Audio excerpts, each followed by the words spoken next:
Ya, baik. Assalamualaikum warahmatullahi wabarakatuh.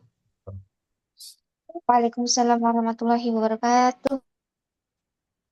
Alhamdulillah wa syukurillah segala puji bagi Allah Subhanahu wa taala atas segala rahmat dan karunia-Nya yang telah dilimpahkan kepada kita semua sehingga pada hari ini kita dapat berkumpul secara virtual dalam acara kajian webinar series dalam rangka Semarak 1 tahun SD Islam Amanah Cendekia Karanganyar yang insya Allah penuh berkah ini.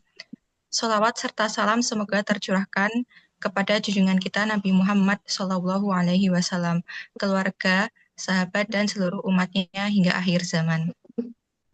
Puji syukur kehadirat Allah Subhanahu Wa Taala atas rahmat dan hidayahnya kita dapat berkumpul dalam acara webinar ini dengan tema mendudukkan makna adab dan peradaban dari perspektif Islam.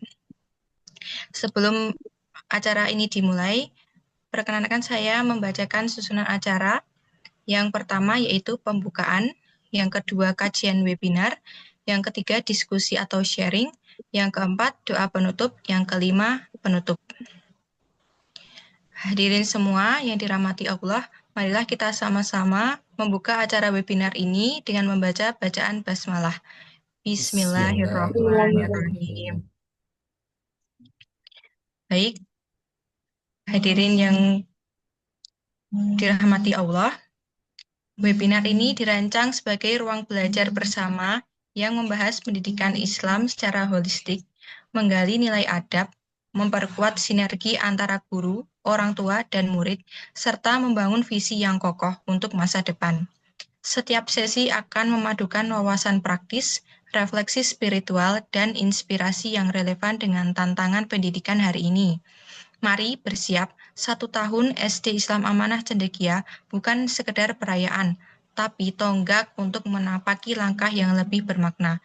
Tibalah kita pada acara inti yaitu kajian webinar yang bertemakan mendudukkan makna adab dan peradaban dari perspektif Islam yang akan disampaikan oleh Ustadz Daru Nurdiana SPMPD selaku BPH SD Islam Amanah Cendekia.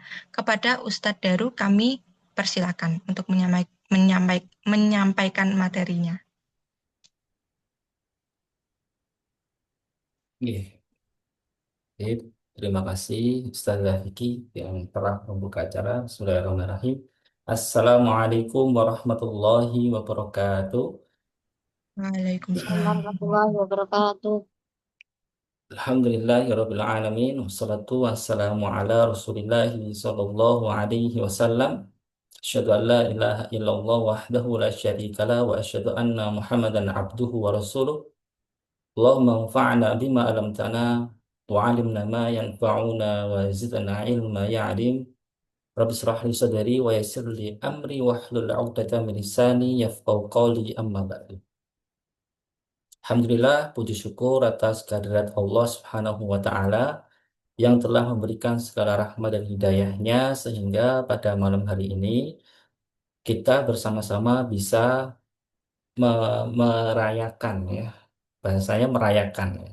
Merayakan agenda webinar, agenda webinar yang barangkali pertama kita buat ya. Insya Allah webinar ini nanti akan berlanjut sampai bulan November ya. November berbarengan dengan 1 tahun SD Islam Amanah Cendekia.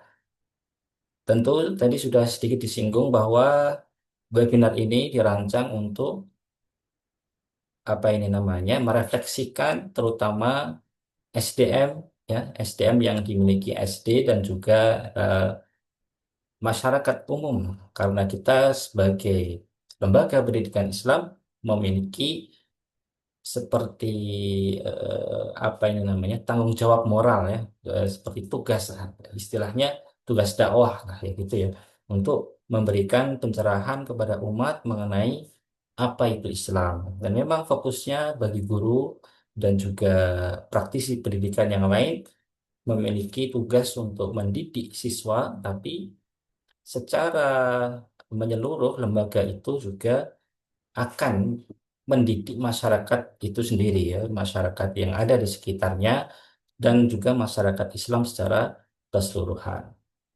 Alhamdulillah, hari ini kita akan membahas adab dan peradaban. Seperti apa itu? Saya izin share slide-nya ya. Insya Allah kita apa ini namanya? Kita sampaikan apa ini namanya? Santai-santai tapi tetap serius ya rekan-rekan semuanya. Share, saya share screen dulu.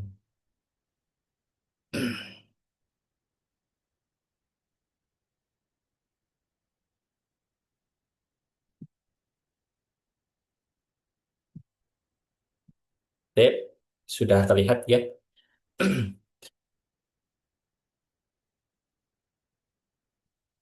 Kita akan membahas mengenai makna adab dan peradaban dari perspektif Islam. Karena kita sering ya, sering menyebutkan makna adab.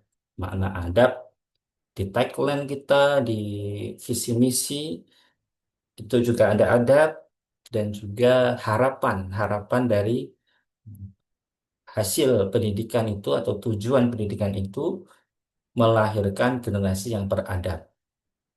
Namun rekan-rekan semuanya,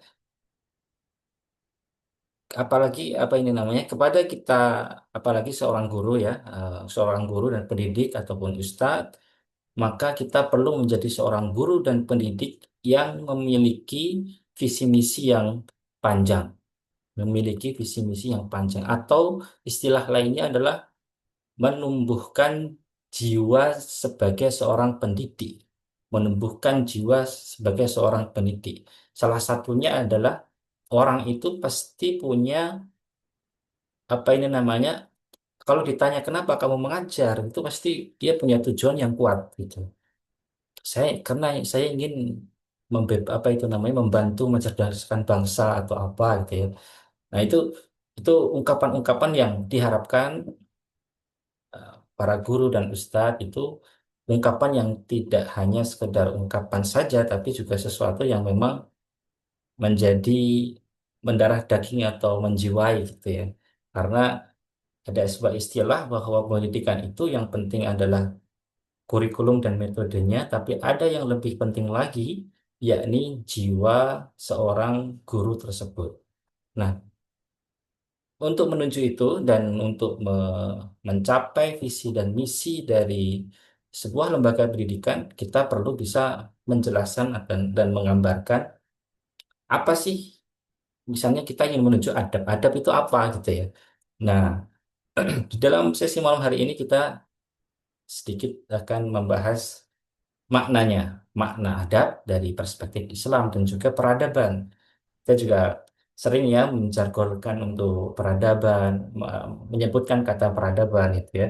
Nah, itu biar biar lebih lebih efisien di dalam mencapai visi misi, maka makna-makna kata-kata kunci yang dijadikan di dalam tagline ataupun visi misi itu difahami secara serentak bersama-sama gitu ya. Satu pemikiran gitu ya. Sebenarnya yang dimaksud adab itu apa gitu. Saya ngomongin adab, jangan-jangan siapa ini Mbak Ustazah Admi ataupun Ustazah Kiki atau Ustazah Tafia memiliki pandangan berbeda. Jadi sehingga tagline yang kita angkat itu kurang efisien ya gitu ya. Kurang efisien untuk dicapai karena ternyata pemaknaannya berbeda dan tidak ada dialektika atau ya, kita tidak ada forum seperti ini.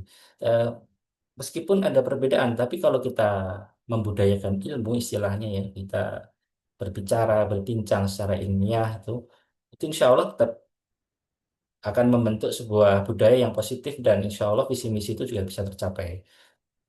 Nah, ini salah satunya adalah kita ikhtiar ya, ikhtiar mencoba untuk membuat webinar dan juga untuk menjelaskan kepada masyarakat, orang tua, insya Allah nanti ini akan direkam dan di-share di YouTube sehingga kalau ada orang tua, calon siswa, calon wali ya, calon wali yang ingin mengenal SD kita dan biasanya ada beberapa model meskipun tidak semua orang tua, tapi ada model orang tua yang dia benar-benar mempelajari sekolah itu, survei dari sekolah satu ke sekolah lainnya. Nah, itu untuk orang tua yang seperti itu kita bahannya itu ada gitu ya. Bahan itu ada kalau tanya secara mendalam, maksudnya sekolah ini mau kemana gitu. Bahkan kemarin sudah ada ya pertanyaan, ini sekolahnya arahnya kemana gitu ya.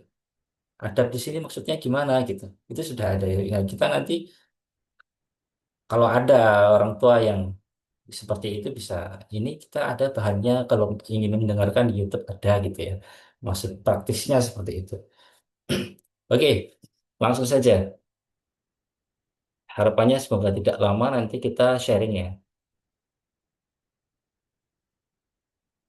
Next slide yang kedua, dan di sini bahwa ada kita hidup di era media itu apa ini namanya? Terkadang ungkapan-ungkapan itu apa itu dibiarkan seperti itu aja dipahami gitu ya.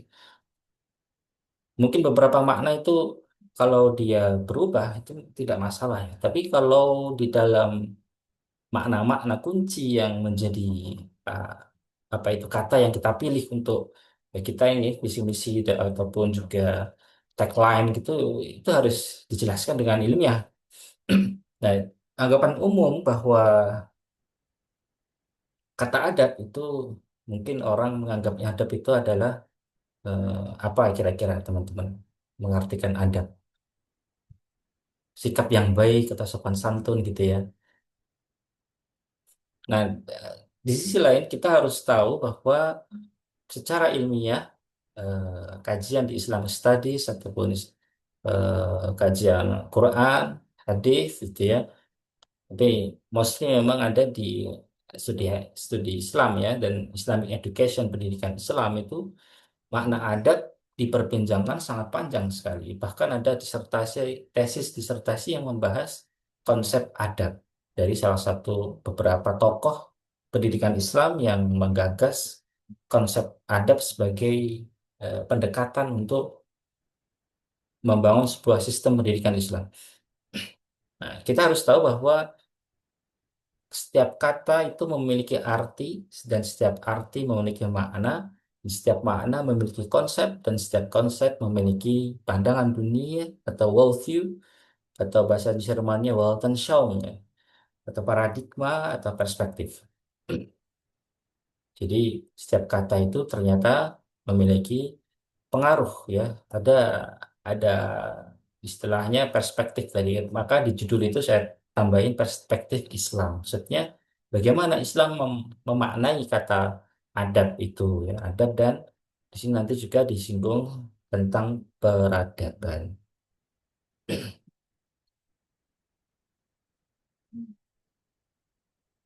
Oke. Nah, ini adalah ungkapan dari ulama kontemporer ya yang salah satu tantangan di zaman kita adalah corruption of knowledge. Ya. Jadi apa itu namanya? Kita hidup di era yang dimana Islam itu istilahnya secara politisnya terjajah gitu ya. Ya, secara budaya pun juga ya. Budaya bagi bangsa kita menganggap bahwa kemajuan Barat adalah sebuah keniscayaan sehingga harus diambil semuanya atau kehidupan sehari-hari kita ya apa terpengaruh ya dengan apa itu namanya di sini disebutkan influence coming from the philosophy, science, and ideology, modern Western culture and civilization. Jadi ada apa dipengaruhi tidak terasa kita dipengaruhi sehingga makna-makna penting di dalam yang seharusnya kita bisa memahaminya asli dari Al-Quran dan Sunnah jadi confused kita jadi apa itu namanya jadi bingung ya maksudnya gimana. Salah satunya adalah adat. Memang apa itu namanya? Atau the loss of adat. Kita juga menghadapi hilangnya adat. Umat Islam kehilangan adat. Karena kadang yang dimaksud adat itu apa? Itu ya nggak paham. Biasanya kalau pendidikan modern itu ya apa itu HAM itu ya, hak asasi manusia, humanisme, disiplin. Terus asli dari pendidikan Islam itu apa? Pada nanti kita akan lihat bahwa adab itu ternyata hikmah yang luar biasa ya. Dia bisa, insya Allah bisa apa ini, seseorang yang beradab akan bisa menghadapi zaman ya, menghadapi zaman. Nah, di sini dalam kajian-kajian ilmiah ya, rekan-rekan, bahwa adab itu dari beberapa pendekatan di sini ini juga yang biasa saya sering sampaikan ke mahasiswa dalam memahami sebuah kata, apalagi di dalam kata-kata yang penting di dalam agama, kita harus tahu bahwa kata-kata itu memiliki konsep di dalam Islam gitu ya. Setiap kata, bahkan makna agama itu sendiri ya, agama Islam. Islam itu sendiri juga punya makna. Islam, agama, agama dalam bahasa Arabnya paling cocok apa ini? Ada yang tahu nggak? Islam. Islam itu lebih cocoknya yang dikatakan dalam Al-Quran adalah ad-din. Ya. Ad-dinul Islam. Ad-dinul Islam. Dalam Al-Quran nggak ada kata agama itu nggak ada. Dalam bahasa Arab agama itu nggak ada. Agama itu bahasa Sanskerta atau Melayu ya agama. Kalau bahasa Inggrisnya religion, religions. Nah itu ternyata makna-maknanya berbeda. Dan yang bisa menggambarkan Islam adalah ad-din. Gitu. Ad-din yang itu berasal dari Al-Quran juga. Nah, itu contoh-contohnya banyak banyak konsep dalam Islam kata-kata itu kajiannya mendalam. Makna Islam, agama atau din, kemudian ada al-haq gitu ya, al-haq, kebenaran, truth and reality, dia benar dan juga kenyataan, nyata dan benar, al-haq, dan seterusnya. Banyak sekali konsep-konsep yang kita bisa merefleksikan dari Al-Quran dan Sunnah yang itu perlu untuk kita ungkapkan lagi di zaman sekarang ini karena tantangan itu sangat deras ya, tantangan kontemporer. Nah, ini ada dari sejarah bahasanya, literatur dari literatur Islam itu panjang, ada Al-Quran dan hadis, ulama kelas dan ulama kontemporer. Di sini kita langsung saja mengambil, jadi sudah saya simpulkan ya bahwa yang pertama yang perlu kita pahami, rekan-rekan semuanya, adab itu bukan sekedar sopan santun yang diberatkan atau yang dititik beratkan oleh anak-anak kepada orang yang lebih tua.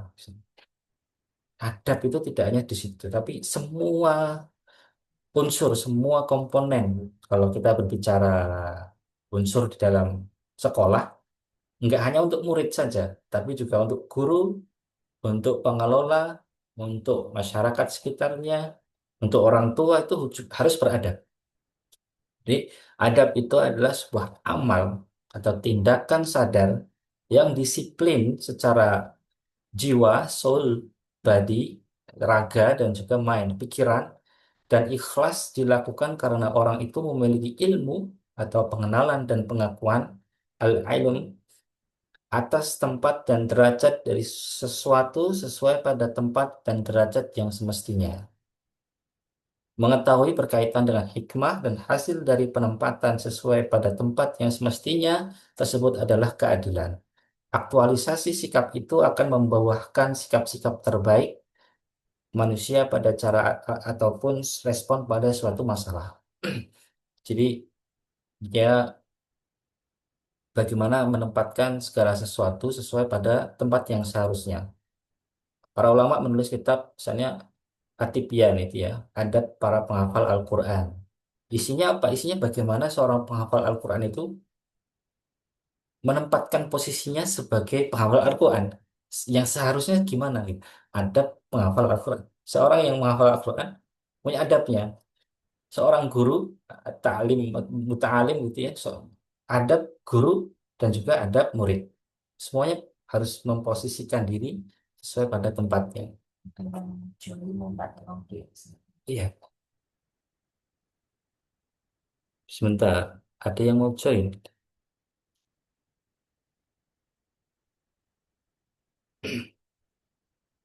Munculnya di mana ya?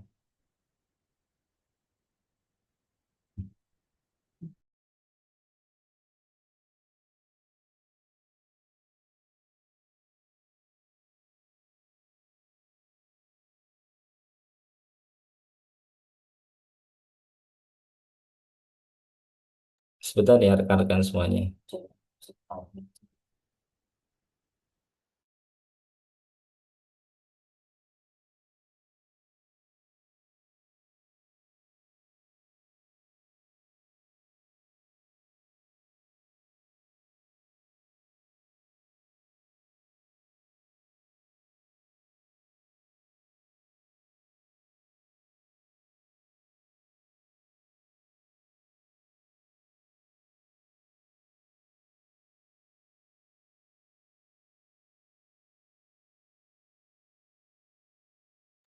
Oke, rekan-rekan semuanya, mohon maaf ada sedikit teknis. Katanya ada yang mau join tapi susahan masuk. Ini Ustazah Kiki sama Ustazah Agni sudah saya jadi co-host. Nanti minta tolong kalau ada sesuatu ya bisa tadi accept atau apa gitu, terima atau apa. Tadi katanya ada yang mau join tapi kesulitan. Oke, kita lanjut ya. Ini adab ya. Adab menempatkan segala sesuatu sesuai pada tempatnya. Jadi kalau di flyer saya sederhanakan ya disiplin ya. Kita harus disiplin sebagai guru ya harus bagaimana menjadi guru gitu ya. Pengelola bagaimana harus menjadi pengelola gitu ya. Sebagai orang tua bagaimana seharusnya sebagai orang tua itu disiplin. Mereka menempatkan yang kita posisi yang terbaik yang seharusnya itu seperti apa itulah adab. Atau bahasa sederhananya tata cara juga bisa. Jadi ada adab makan gitu ya, tata cara makan. Jadi orang itu tahu cara makan yang benar. Kemudian adab apa itu adab sholat, dia tahu bagaimana sholat itu yang terbaik untuk dilakukan dalam sholat itu adabnya seperti apa, itu tata cara. Tata cara itu bahasa sederhana kesehariannya dia aktif ya, dia melakukan itu dengan sadar dan ikhlas. Saya melakukan itu. Dia tahu dan dia harus seperti itu. Nah, ini akan next ya, saya nextkan dulu. Kalau di sini, oh ya di bawah ini kalau perbandingan makna dari secara bahasa Indonesia ya, diserap ke bahasa Indonesia. Adab, adab itu asalnya dari bahasa Arab dan diserap ke bahasa Indonesia itu belum ada ya, juga adab itu ya. Nah, itu ya kesopanan, tata krama, kehalusan budi pekerti atau akhlak yang baik. Akhlak yang baik cukup cukup bagus ya, cukup mewakili tapi apa itu namanya? Tidak, penekanannya belum ada ya bahwa penekanan ini untuk semua orang bukan hanya untuk anak-anak kecil. Nah, biasanya adab itu hanya untuk anak kecil kan gitu ya. Padahal enggak, adab itu untuk semuanya. Presiden juga harus beradab, ngatur negara gimana gitu ya. Pak Menteri, Pak DPR itu harus beradab semua itu, berlaku untuk semuanya. Oke, ini perbedaan antara adab, akhlak, dan etika. Ya. Jadi adab itu tadi kita sudah menyinggungnya, dia sadar, sadar dan dia melakukan sesuatu itu karena dia tahu itulah yang baik dilakukan. Bahkan nanti dia kalau Parvalatas itu ngomongnya acting and conformity with justice. Jadi dia bisa berubah sesuai waktu dan kondisinya misalnya. Dia harus gimana nih? Dia harus actingnya gimana nih? Apa itu namanya? Dia eh, bersikapnya harus gimana nih? Yang terbaik ketika posisinya seperti ini gitu. Ustaz. Jadi orang beradab akan tahu dia dia dekat dengan kebijaksanaan dan kedewasaan. Jadi oh ya gini nih gitu ya. Jadi bisa menyesuaikan tempat dan waktu juga. Jadi contohnya misalnya berkata sopan kepada yang lebih tua karena sadar harus seperti itu. Rajin murojaah karena ia sadar sebagai penghafal Al-Quran. Jadi ya, terus guru menyiapkan materi sebelum mengajar karena sadar yang seharusnya ya seperti itu ya harus ada persiapan dan seterusnya gitu. Jadi ada pembuat seorang memiliki kemampuan untuk memperbaiki akhlak dan berlaku sesuai dengan etika dan moral ya. Jadi dengan adab kita juga bisa berakhlak ataupun dia juga beretika. Apa itu akhlak? Akhlak di sini berbeda. Akhlak itu keluar dari sikap yang keluar beberapa ulama ya, termasuk Imam Ghazali dan Ibnu Miskawai itu mengartikan akhlak adalah sesuatu yang keluar dari diri seseorang yang dia tidak perlu berpikir secara panjang. Jadi kayak spontan, spontan, spontan muncul. Jadi orang itu bersikap spontan, ya, keluar dari diri seseorang itu. Itu yang disebut dengan akhlak. Dan sikap ini adalah hasil dari pendidikan dan kebiasaan yang lama dan dari pengaruh bagaimana rutinitas ibadah seseorang. Kalau Ustadz Adi Hidayat, beberapa podcast atau kajian di YouTube saya sudah mendengar itu, beliau akhlak lahir dari sholat itu ya. Sholat yang baik nanti orang itu akan terbentuk akhlak yang baik ya. Karena sholat bisa me- ada aspek-aspek apa itu namanya, Allah juga membimbing orang itu untuk uh, tanha anil fahsya wal munkar gitu ya. Jadi akhlaknya bisa baik. Jadi terbentuk dari ibadah. Kalau ulama-ulama yang lainnya uh, menyimpulkan bahwa dengan ibadah, kebiasaan ibadah seseorang itu akan membentuk akhlak. Orang yang sering puasa Senin Kamis itu akan berbeda dengan orang yang nggak pernah puasa Senin Kamis. Orang yang sholat akhlaknya akan berbeda dengan orang yang nggak pernah sholat. Maka anak-anak itu diajari disiplin untuk ibadah, beradab kepada Allah dengan disiplin ibadah, nanti akan membentuk sebuah akhlak, gitu ya. Akhlak, kemudian akhlak itu kalau di, dikaji lagi ada dibagi, ada akhlak akhlakul karimah, mahmudah, ataupun akhlak mazmumah ya, akhlak yang. Jadi akhlak itu juga, jadi karena tadi kan disebutkan dia sebuah sifat yang matang ya, dia keluar secara spontan diri manusia. Ya itu bisa baik bisa buruk gitu ya. Bisa baik bisa buruk. Kalau baik ya disebut akhlak karimah, kalau buruk ya akhlak mazmumah kan gitu. Jadi contohnya tentang kejujuran, kesabaran, kedermawanan dan seterusnya. Jadi dia spontan jujur atau ketika ada masalah tekanan dia sabar atau tidak, kedermawanan ketika ada potensi dia untuk memberi itu langsung memberi atau tidak itu kebiasaan-kebiasaan dia. Tadi yang memberinya karena demotivasi ya, dimotivasi diberikan celeng di depannya baru dia memberi, itu belum jadi akhlaknya karena dia ditarik dari luar, dimotivasi ayo kita bersedekah, ayo bersedekah itu, terus dia bersedekah gitu ya, dia itu ditarik dari luar ya. Ya, akhlak itu dari dalam ya, dari khuluk akhlak dan seterusnya itu.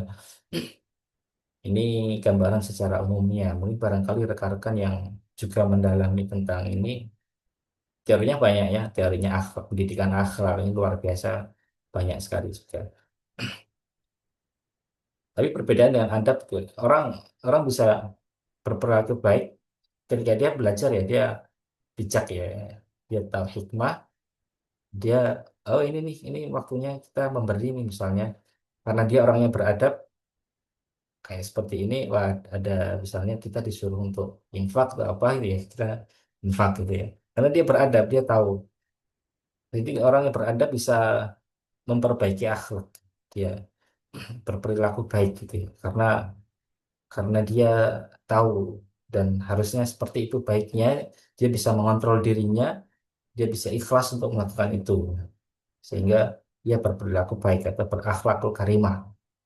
Walaupun etika itu berasal dari uh, manusia ya, cabang filsafat yang membahas tentang baik dan buruk, benar dan salah, serta kewajiban dan tanggung jawab moral dalam perilaku manusia, biasa untuk memberikan acuan dan dasar yang disepakati oleh manusia itu sendiri, jadi akal manusia untuk manusia. Jadi biasa ya kalau ini kan Western ya, hikmah yang ada di Barat itu biasanya ditarik kepada sistem kerja atau labor atau jadi ekonomi mereka itu ya secara apa itu fisikal gitu ya, ya ada etika itu biasanya etika itu ya etika bisnis, etika profesi, etika kerja dan seterusnya itu ada etika-etika yang disepakati biasanya. Etikanya seorang dokter itu ya ada ya dan seterusnya itu hasil untuk membuat sistem kerja yang teratur yang profesional. tentu, nah itu tadi kalau orang beradab dia bisa mengikuti etika-etika yang sesuai dengan pandangan Islam, gitu. Jadi ya, ya orang yang beradab dia seorang dokter ya akan mengikut jadi dokter yang beretika seperti itu ya, insya Allah. Itu tadi adab ya, sudah banyak sekali kita berbicara adab. Kalau oke, ini kemudian 40,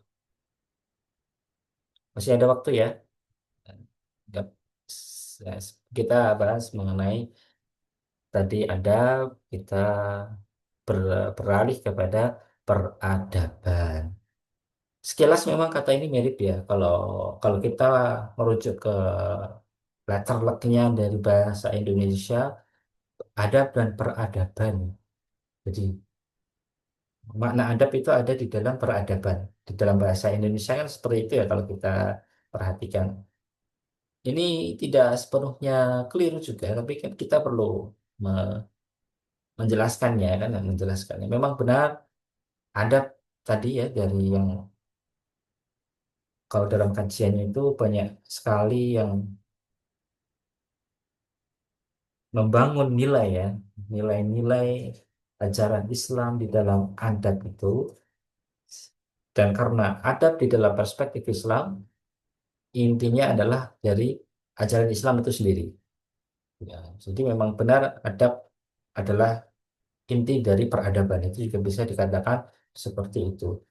Sama ya, sama kita beberapa pendekatan dari sejarah dan bahasa aslinya dari bahasa Arab itu banyak beberapa kata mewakili bahasa makna peradaban atau civilization gitu ya, dari Al-Quran dan hadis seperti apa ulama klasik, kemudian ulama kontemporer yang mengkaji eh, dunia modern ya, modern dan postmodern itu ya. Kita simpulkan bahwa peradaban itu kalau dalam bahasa Arab ada beberapa makna, tidak sekedar dari eh, tadi adab ya, the beda kalau bahasa Arabnya adab ya adab, bahasa Arabnya peradaban beda. Jadi ada beberapa kata yang ternyata akar katanya berbeda, tapi nanti saling terkait. Pertama adalah hadoroh ya, ada hadoroh, ada umron, dan ketiga yang masyhur itu ada tamadun.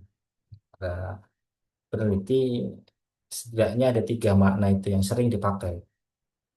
Cuman apa itu namanya?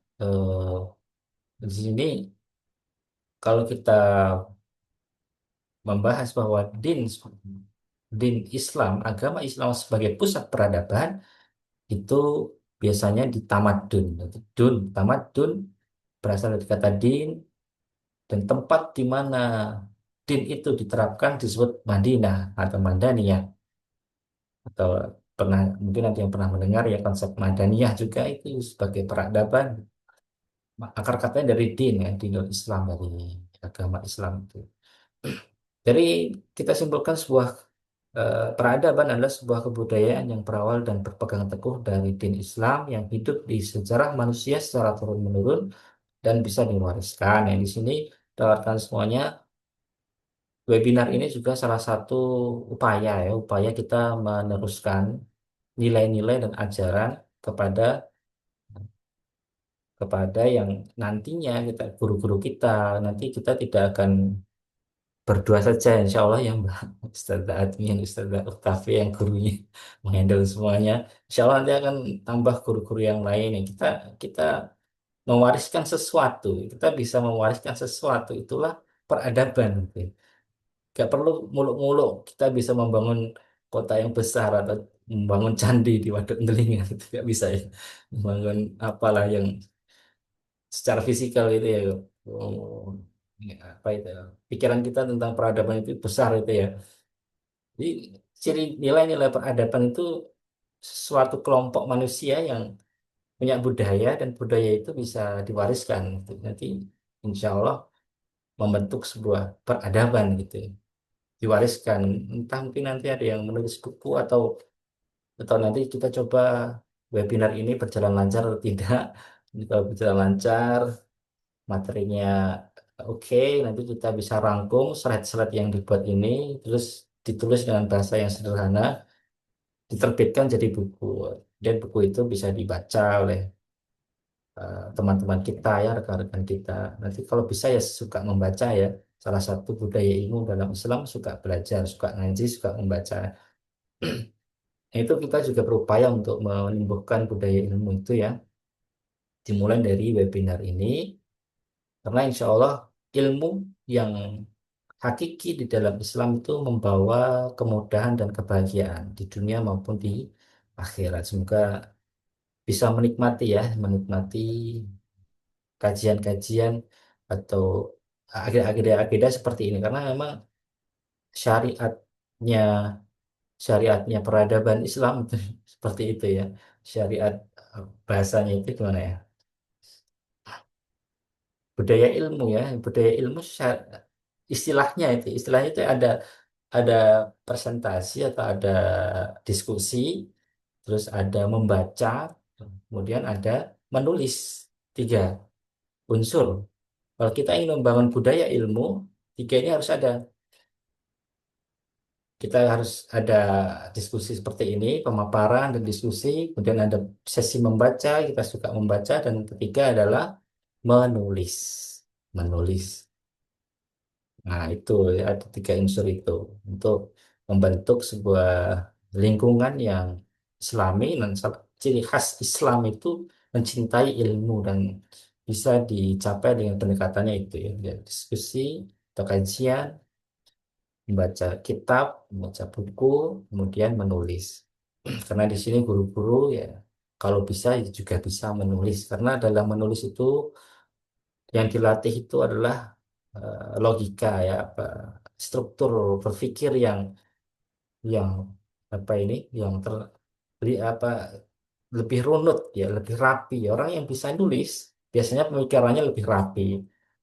Kalau guru-gurunya bisa nulis semua tulisannya bagus berarti pemikirannya rapi, diharapkan berdampak juga kepada siswa, siswanya jadi berkualitas juga ya seperti itu. Kalau dalam bahasa Inggris, saya searching itu memang civilization itu maknanya sekuler ya. Dia eh, berhadapan itu kayak complexity of karakteristik dari sebuah kehidupan, teknologi, ada division of labor, gitu, ada dia maknanya kayak duniawi banget gitu ya. Itu yang disebut peradaban ini. Oh, di situ ada bisa menghasilkan uang atau enggak itu sistemnya gitu misalnya. Peradaban itu kayak mana sih orang itu hidup gitu. Sebatas materinya aja yang banyak dibahas itu di makna civilization, civil atau ini nanti ada konsep civil society, Madaniyah society gitu. Civil itu lebih sekuler ya, civilization sekuler. Kemudian kalau makna peradaban dalam bahasa Indonesia itu cukup baik tapi sangat umum sekali. Jadi kemajuan kebudayaan manusia fisik dan non fisik.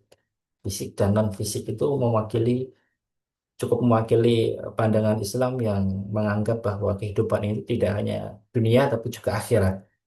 Tapi maknanya masih sangat umum sekali. Tapi kalau dalam Islam ya, hadarah, umroh dan tamadun itu sangat jelas sekali bahwa pusatnya adalah pusat peradaban Islam itu dari Al-Quran dan Sunnah, dari agama itu sendiri, kemudian membentuk sebuah budaya dan peradaban. Tapi kalau paradigmanya sekuler, agama itu salah satu penyusun dari budaya manusia, fenomena budaya, ada bahasa seperti itu.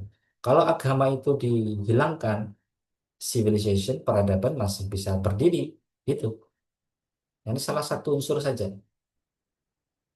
Jadi unsurnya ada humanisme, liberalisme, gitu ya, ada organisme, dan seterusnya itu isme-isme dan nilai-nilai yang ada di Barat ya. Salah satunya agama ya. Religion itu salah satu pembentuk agama. Ada filosofi, ada filsafat, bisa diganti. Seperti seperti di UGM itu dulu pernah ada dosen agama yang katanya terinfeksi radikal, tidak dicopot atau tidak boleh ngajar agama lagi gitu ya. Itu sah aja karena memang kamus-kamus umum itu memang uh, budaya ilmunya masih sekuler ya. Terus, terus pelajaran agamanya diganti filsafat agama yang ngisi orang filsafat itu bisa. Filsafat etika and morality gitu ya. Mengajari orang biar jadi baik nggak harus dengan agama, bisa dengan filsafat gitu. Nah, itu paradigmanya sekuler. Jadi agama hanya sebagai salah satu pembentuk pelengkap dari sebuah peradaban. Dalam Islam tidak seperti itu. Ini yang perlu kita pahami. Dalam Islam, agama yang jadi intinya. Kalau agama yang nggak bisa membentuk Islamic civilization atau tamadun al-Islamiyah, hadara al-Islamiyah, dan seterusnya. Ya. Oke, kemudian sampai ke kesimpulan, maka adab adalah salah satu ajaran Islam yang penting dalam membentuk pribadi insan kamil. Adab melatih seseorang menghaluskan budi, berakhlakul karimah, dan beretika dengan profesional sebagai modal utama dalam membangun peradaban Islam yang tidak sekuler dan menjadikan diri Islam sebagai pusat dari kebudayaan manusia. Ini cita-cita kita seperti itu ya, rekan semuanya. Oke, itu ya yang bisa saya sampaikan. Kesimpulannya ini, atau closing statementnya itu. Barangkali kalau ada yang mau ditanyakan dari rekan semuanya, atau ini ya, ya saya lupa ada moderatornya ya. Ini cukup sekian yang saya sampaikan. Bisa dilanjutkan diskusi. Saya kembalikan kepada moderator. Baik, terima kasih Ustadz Daru atas pemaparan materi yang sangat luar biasa. Baiklah Bapak Ibu ya peserta webinar pada malam hari ini, adakah yang ingin ditanyakan kepada Ustadz Daru atau ada yang ingin menanggapi tentang materi yang telah disampaikan tadi? Kami persilakan.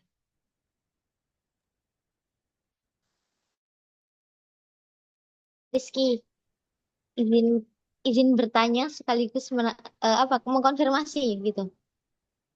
Jadi gini, di kultur masyarakat terutama ini khususnya di SD kita nggih, di Indelingan lah. Kita kan dari sekolah ini mengkhususkan terkait adab.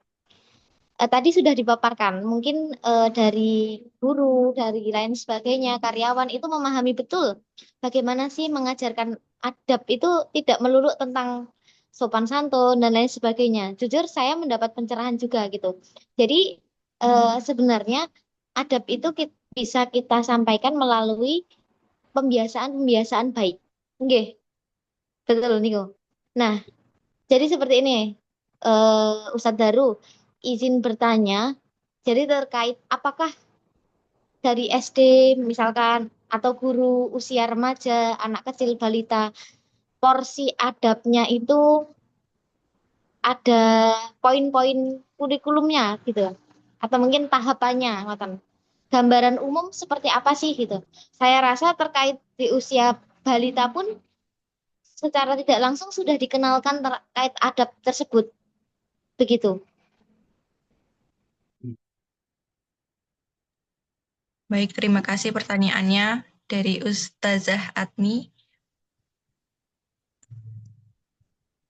Baik, Ustadz Daru bisa menjawab Oh, dari oke. pertanyaannya Ustazah Atmi. Oke, langsung dijawab ya. Ya, baik. Terima kasih atas pertanyaannya, saya Admi ya. Jadi kalau tahapan-tahapannya memang apa ini namanya ada sebenarnya ada apa itu eh,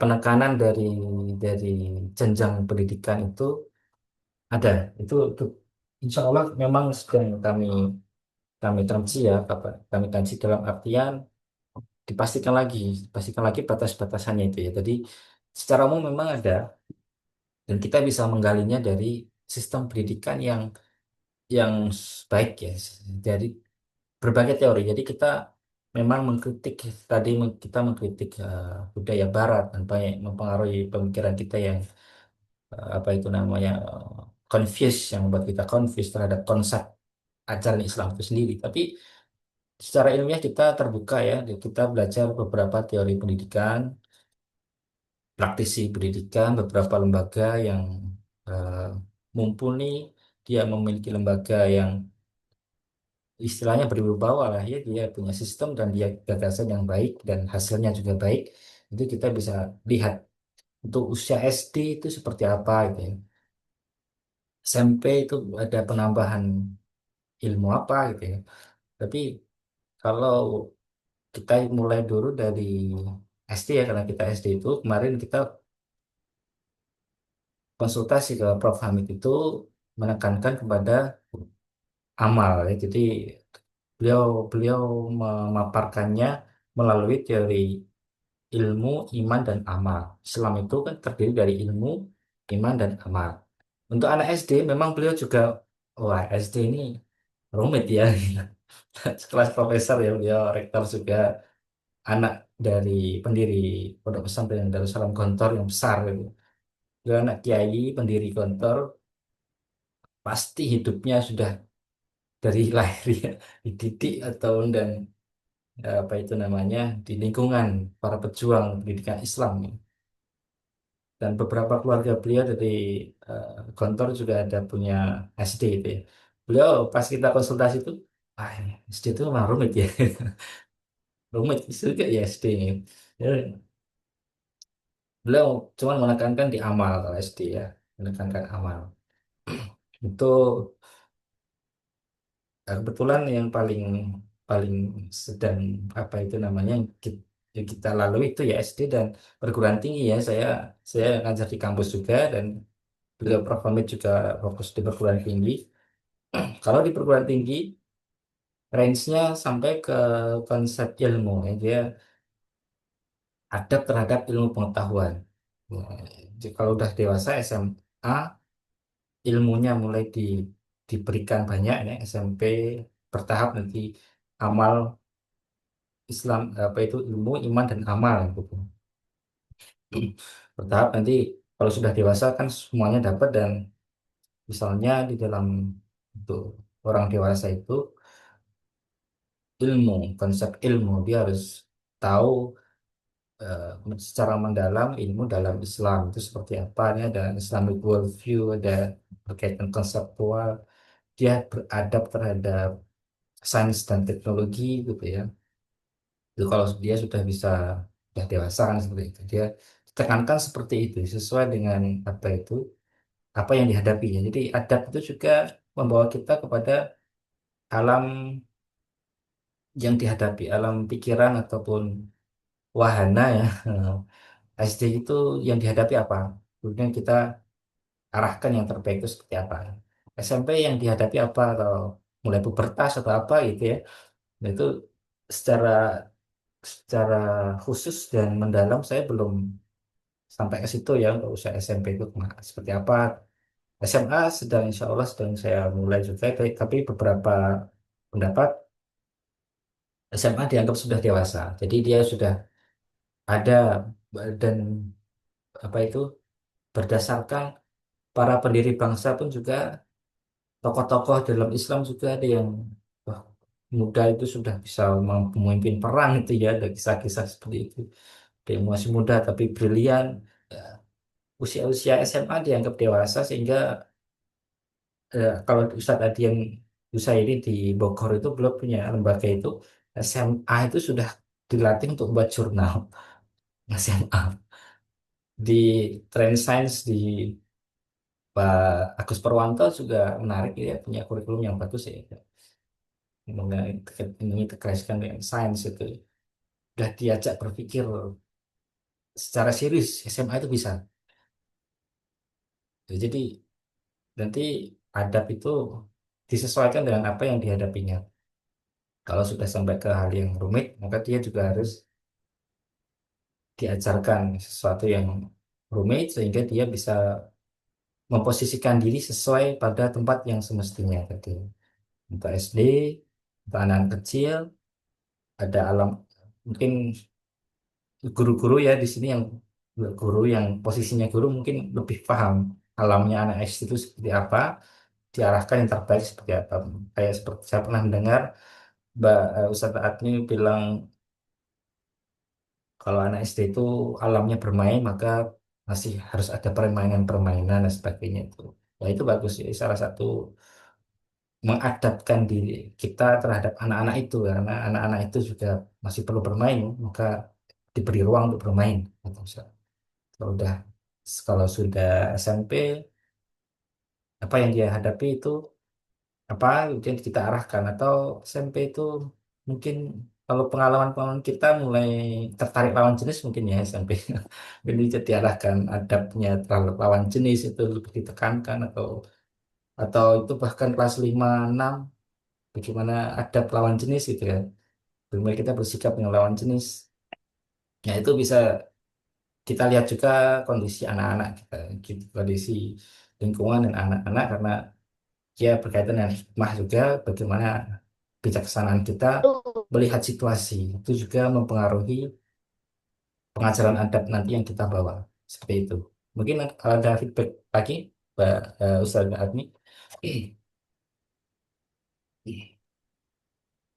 Sejauh ini dari pengalaman ini berat nih. Bagi saya itu berat, ingatan. Tapi Bismillah, ya dengan itu, apa namanya? Karena dari guru sendiri harus belajar gitu. Bagaimana sih masuk ke dunia anak itu dengan adab yang baik gitu. Gitu. Mungkin nanti PR-nya dari BPH nggih, membuat apa ya pelatihan buat kami ustazah-ustazah ini memfasilitasi gimana sih apa sih yang perlu kami edukasikan kepada anak-anak ini, pembelajaran yang menarik, yang beradab, tapi tidak memberatkan anak-anak gitu. Karena kalau misalkan dengan orang dewasa mungkin kita udah berpengalaman, tapi kalau dengan anak ini yang perlu dikaji, edukasinya harus ditambah lagi, pengatan. Terima kasih. Oke, baik. Ya tadi betul sekali, yang memang kita harus belajar ya. Eh, Apa itu namanya? Tadi banget ya, kami sebenarnya rancangan webinar ini pagi ya, karena pagi Qadarullah kita bisa mengikuti acara di SMM Sekolah Murid Merdeka, Ustaz, yang diinisiasi oleh adiknya atau kakaknya Mbak Najwa Shihab ya. Anaknya Khore Shihab punya PKBM namanya SMM. Salah satunya di Solo sudah ada cabangnya. Kita ikut, ya kita ikut di situ. Kalau saya simpulkan ya, untuk anak-anak itu ya orang tua sangat berperan membentuk kepengasuhan itu. Eh, Apa itu namanya? Kita belajar ya, belajar menjadi orang tua kembali. Jadi apa itu nama, manage emosi, memanage ekspektasi dan pengalaman kepengasuhan kita sendiri, karena apa itu namanya, kita pasti sudah pernah kecil kan ya, pernah kecil, kita pas SD suruh, tadi ada pertanyaan apa sih kesan yang paling menarik kalian ketika SD, ada kesan yang ingin diulangi nggak ketika SD, nah itu kan. Terus ada nggak kesan yang buruk ketika kalian masih kecil gitu. Itu suruh menuliskan terus sharing untuk kemudian dibahas itu sama pembicaranya. Itu mempengaruhi ya bagaimana seorang pengasuh itu clear dengan dirinya, itu memang ada psikologi juga sih ya, ilmu psikologi. Jadi kita kalau ada sebuah kebijaksanaan atau mungkin pepatah itu, kita tidak akan bisa memberi kalau kita nggak memiliki gitu. Mungkin kita nggak bisa mengajarkan adab kalau kita nggak beradab.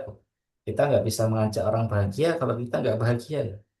Atau kita nggak bisa, kita jangan memberi makan anak itu kalau kita sendiri lapar dan sebagainya gitu.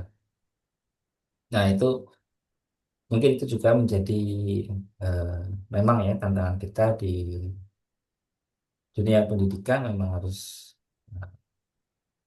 insya Allah kalau gurunya menjiwai, Bismillah ya, pelan-pelan kita bersama-sama belajar, nanti insya Allah bisa ya. Kalau cinta dengan dunia anak-anak, insya Allah apapun masalahnya kan bisa selesai. Semoga ya nanti, ya nanti kita cari sesuatu yang memungkinkan ya, memungkinkan untuk kita belajar dunia anak dengan lembaga yang khusus profesional di bidang itu ya itu bagus itu. Memang hadapnya kayak gitu ya, kita belajar ke orang yang profesional, entah dari mana aja nggak apa-apa, dari teori siapapun, dari manapun. Kebetulan tadi pembicaranya kayaknya Katolik ya, orang non Muslim ya. Beliau juga nggak pakai jilbab ya, tapi ilmunya bagus ya. Kita tetap ngambil itu ya. Jadi ilmu pendidikannya bagus. Eh, kita tetap, kalau beliau pengalaman punya, sudah punya anak tiga, terus semuanya dilalui dengan refleksi beliau mendidik anak itu kemudian disampaikan ke kita gitu. Ya, insya Allah nanti s- semoga bisa ya kita membuat kesempatan yang belajar ke orang yang fokus ke dunia anak, khusus SD ya, kelas kelas 1 2.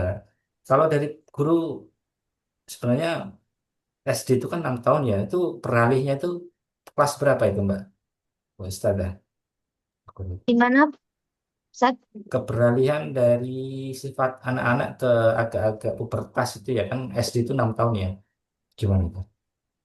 Biasanya Itu biasanya di berubahnya kelas kemana? 3 itu sudah mulai ada terlihat anak-anak itu biasanya di kelas 3 sudah mulai terlihat. Kalau saat kelas satu Hmm, 2 itu memang kulturnya mereka pure masih senang bermain. Jadi ya udah, bagaimana permainan ini bisa jadi pembelajaran seperti itu. hmm. Kelas 3 ya, Kelas kelas 4 satu tuh. 5 6 bisa bisa ditekankan terkait balik itu seperti apa gitu. Hmm, ya. 1 2 cukup penting ya, kalau 1 2-nya bagus, 3 4-nya juga bisa lebih bagus ya. Oke, mungkin kalau ada yang mau ditanyakan lagi. Nggih. Izin tanya Ustaz. Oke, sama dulu Ustaz. Dari Ustadz Sudrajat ya, dari mana Ustadz? Nggih, tadi dapat link dari Pasca itu. Nanti dari eh, WMS. rumahnya itu bisa, dari lembaga Halo Nggih, Sahlan. nggih, nggih. Eh, kalau rumah Sukoharjo nggih, Sukoharjo. Oh, Sukarjo. Ada yang ikut dari pas. Nggih. Untuk adab ini kan ranahnya afektif nggih Ustaz. Artinya perilaku nggih. Kalau kita bicara kognitif kan mungkin dari sistem pemantauan dan penilaian itu kan mudah nggih. Sejak kurikulumnya sudah ada dan lain sebagainya. Cuma kan kalau ada peran afektif ini kan cukup sulit Ustaz.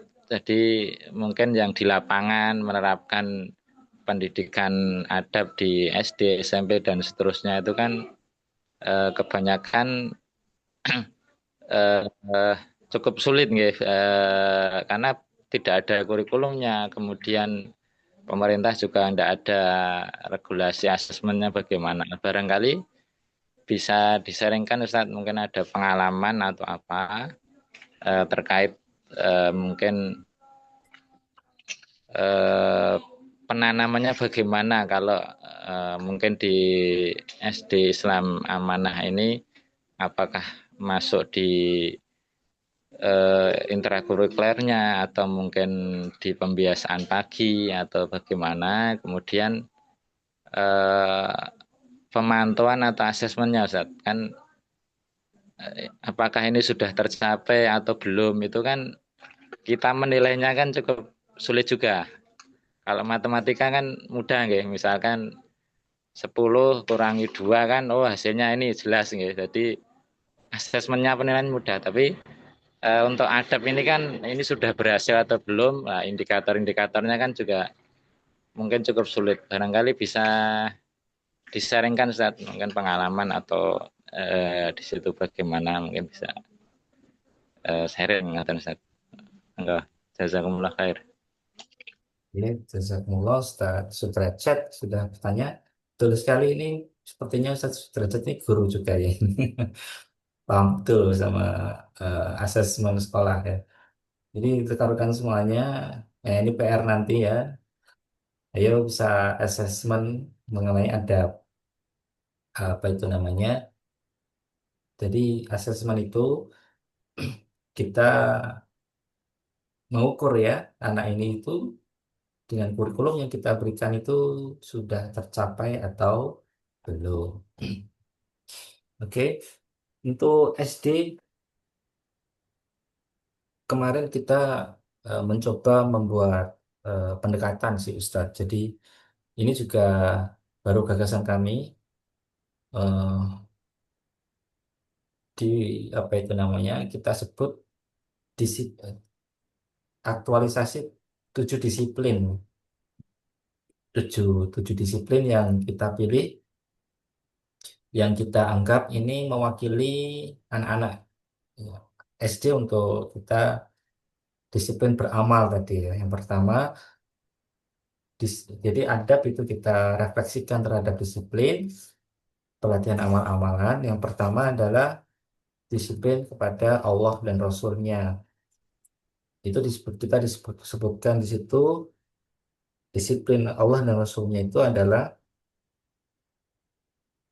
eh, pembiasaan ibadah, pembiasaan ibadah. Jadi mungkin anak-anak bisa dibuat yaitu asesmennya sudah terbiasa ibadah belum dan mengamalkan sunnah Allah dan Rasulnya. Ya, sunnah ya ada sunnah juga. Mengamalkan sunnah bisa puasa ya, puasa mungkin secara apa itu namanya eh, nanti apa itu namanya kita bisa benar-benar melihat itu kalau sudah lulus ya. Kebetulan Ustadz di kami belum belum ada kelas 6-nya ya Ustadz. Jadi kita mulai jadi baru mulai ya kita baru mulai. Semoga lah nanti kita bisa melihatnya di kelas 6. Tapi untuk alat-alatnya itu, rancangan itu kita sudah menyiapkannya. Yang pertama itu ya, adab terhadap Allah dan Rasulnya. Untuk pembiasaan ibadah, itu sudah ada morning activity tadi. Betul sekali ada morning activity. Sholat duha ya Ustaz ya. Sholat duha dan dan seterusnya. Kebetulan ibu kepala sekolahnya apa itu namanya belum bisa hadir ya.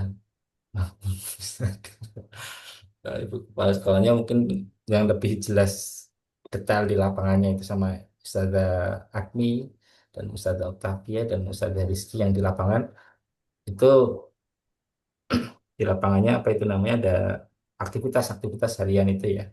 Tuh. Dan yang kedua disiplin terhadap Al-Quran, disiplin terhadap Al-Quran, ada tilawah, tadabbur, tahsin dan tahfidz. Poinnya memang banyak sih. Ini memang apa itu namanya harus ada asesmen semua di setiap poin ini. Kebiasaan tilawah. Asesmen tilawah gimana? Tadabbur. Pembiasaan tadabbur, asesmennya gimana? Tahsin, asesmennya gimana? Tahfidz, asesmennya gimana? Itu cukup banyak ya. Eh, jadi PR yang banyak ya ini ya. Kemudian pembiasaan karakter, akhlakul karimah. Ya ini perlu diperjelas lagi ya. Perjelas lagi. Padahal sudah buat dari ibu kepala sekolah sudah membreakdown ini. Jadi poin-poin yang lebih jelasnya. Maksudnya karakter akhlak kalimah itu apa tadi atau misalnya oh ya yang keempat disiplin terhadap sosial dan gadget, 5 disiplin terhadap orang tua. Nah misalnya contohnya yang paling gampang orang tua dia pembiasaan birrul walidain, nanti dibuat deskripsi perilaku gitu ya mungkin Ustaz, perilaku dia nurut sama orang tua atau cium apa itu cium kening atau cium tangannya orang tua atau apa itu secara apa itu namanya secara tertulis ada terus dia melakukan atau enggak memang batasnya secara empiris lagi-lagi memang jatuhnya empiris ya Ustaz. Padahal sebenarnya adab itu kan kondisi jiwa ya kita nggak bisa secara apa itu namanya kejiwaan dia gimana itu kan memang rumit ya Tapi setidaknya kita ikhtiar dengan list perilaku-perilaku yang oh dia sudah melakukannya nih di checklist gitu ya. Nah, itu nanti kita akan mencoba ke ranah itu juga ya karena ikhtiar ya, apa itu namanya, buat poin-poin itu. Ada kalau di Unida itu ada di kampus Unida untuk asesmen itu saya melihat ada di poin-poin kan ya, itu diperjelas poin-poinnya. Terus per poin itu kalau dilakukan oleh mahasiswa dapat poin berapa gitu ya. Nanti diakumulasi dia lulus atau enggak gitu.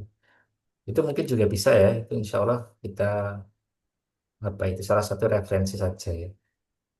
Yang keenam disiplin terhadap guru, tujuh disiplin terhadap alam dan lingkungan. Ini harapannya membentuk karakter anak usia dasar ya dari Allah dan Rasul, Al-Quran, diri dan seterusnya ini. Hmm, ada, insya Allah ada sesi yang nanti kita khusus bahas itu ya. Kalau di sini tadi kita memang khusus membahas makna adab dan peradaban dulu. Nanti ini bisa di materi yang ke berapa ya?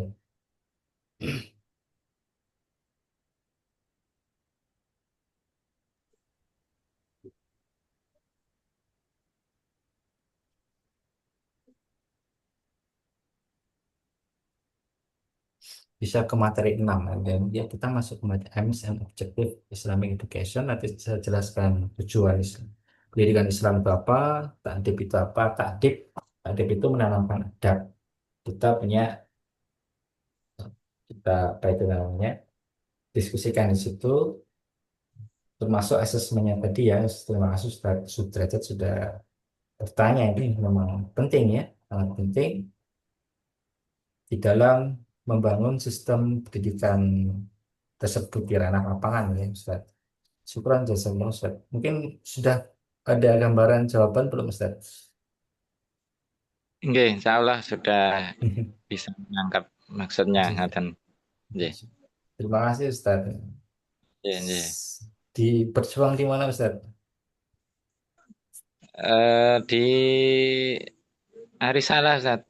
Oh, Insya Allah ya.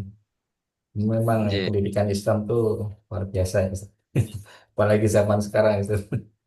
Ada kita belum menyentuh ranah gadget itu tadi ya, gadget dan AI itu kan. Gimana? nggih. Insya Allah saling support Ustaz. Soalnya masalah adab ini kan terkesampingkan gitu loh. Karakter adab Hmm. sangat diperlukan di era-era saat ini gitu. Betul Ustaz, Insya Allah. Nggih. Barangkali kalau ada lagi ya, silakan semuanya. Ada pertanyaan di kolom chat, Ustaz. Iya, tak.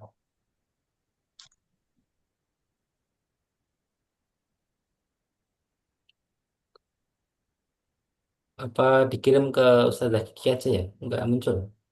Sebentar, Coba saya bacakan. Bagaimana muncul. baiknya orang tua dapat mengimbangi antara adab yang diajarkan di sekolah dan ketika Hmm. anak di rumah? Terima kasih. Gitu, Ustaz. Pertanyaan dari Pertanyaan dari Bapak Rian. oh, Matur suwun ya, Bapak Rian sudah bertanya mengimbangi adab yang diajarkan di sekolah dan orang tua. Oke, di sini memang apa itu namanya bukan sesuatu yang sederhana ya, tapi setidaknya orang tua alhamdulillah sudah punya hubungan ya, hubungan dengan kita guru-guru di sekolah bahwa ikut untuk mendidik gitu ya. Jadi nggak semuanya biarin lah di sekolah nanti di rumah apa itu namanya dibiarkan gitu ya, tidak dikontrol ya. Itu cuma yang pertama saya mengucapkan terima kasih ya untuk orang tua yang sudah membantu kami untuk membentuk membentuk anak ya, membentuk karakter anak gitu, membentuk akhlak anak. Jadi ya bisa apa itu namanya kami di sekolahan memang secara tugas banyak ya, banyak untuk memberikan eh, materi, dan kita juga ada beban untuk materi-materi yang kognitif tadi, ada pelajaran pelajaran matematika dan seterusnya itu ya. Tapi di sisi lain kita juga harus mendidik karakter itu sendiri gitu. Orang tua berperan di dalam apa ini namanya pembiasaan kehidupan dia ya, kepengasuhannya baik ya Bapak dan Ibu. Kita kita berharap orang tua itu apa itu namanya, atau dipancing ya, kita kreatif ya. Jadi memang perlu kreativitas kita dipancing. Ayo di sekolah diajari gimana, boleh nggak sama ustazahnya itu misalnya Ibu. Jadi kalau nggak boleh ya jangan gitu misalnya. Kalau misalnya kita lagi sibuk, kadang orang tua kan apa fokusnya beda kan gitu ya. Gitu. Fokusnya beda, kita nggak tahu nih sekolah diajarin apa. Kita tanya aja anaknya, gimana di sekolah diajarin gitu. Boleh atau enggak? Nah itu diingatkan ya, diingatkan. Kalau nggak boleh ya nggak boleh ya gitu. Jadi itu juga bisa dengan cara-cara seperti itu, Pak Dewi. Sederhananya seperti itu ya, atau praktisnya mungkin tadi kalau tadi untuk mengimbangi sekolah ya, karena memang sekolah juga dinamikanya juga apa itu, tidak tentu ya Bapak dan Ibu. Kalau Ibu bisa dipancing ya, ditanyain anaknya aja, anaknya gimana ini sekolah diajarin apa gitu. Oh gitu ya, ayo dilaksanakan, atau disuruh apa sama ustazah gitu, ayo dilaksanakan gitu aja, seperti itu. Ini sudah. Baik, terima kasih Hmm. atas jawabannya. Hmm, Baik, apakah ada yang ingin ditanyakan lagi terkait materi yang telah disampaikan tadi, Bapak Ibu sekalian?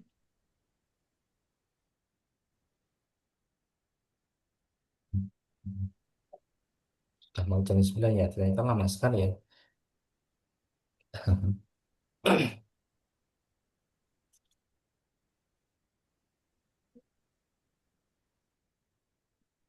Baik, apabila tidak ada yang ingin ditanyakan lagi, Hmm. hmm, mari kita tutup pada acara pada malam hari ini dengan membaca doa kafaratul majlis. Subhanakallahumma wa bihamdika asyhadu an la ilaha illa anta astaghfiruka wa atubu ilaik. Alhamdulillahirabbil alamin. Baik Bapak Ibu sekalian, demikianlah rangkaian acara kajian webinar Islam pada hari ini.